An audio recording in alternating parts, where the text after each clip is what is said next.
If you're trying to run Kali Linux on VirtualBox inside Windows 11 and you keep getting this annoying AMD-V or virtualization error, don't panic. It just means a single setting is turned off in your motherboards. In this video, we're going to fix it in less than 2 minutes. Let's dive in. First, we need to reboot your PC to get into the BIOS screen. Hit restart on. As soon as your screen goes black and starts booting back up, repeatedly press the delete key on your keyboard.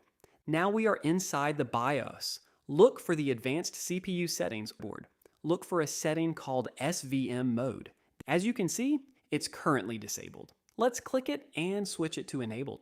Now, navigate over to the Save and Exit tab, save your changes, and reboot back into Windows 11. Now for the moment of truth, let's open VirtualBox, hit Start on Kali Linux, and boom, it boots up perfectly with no errors.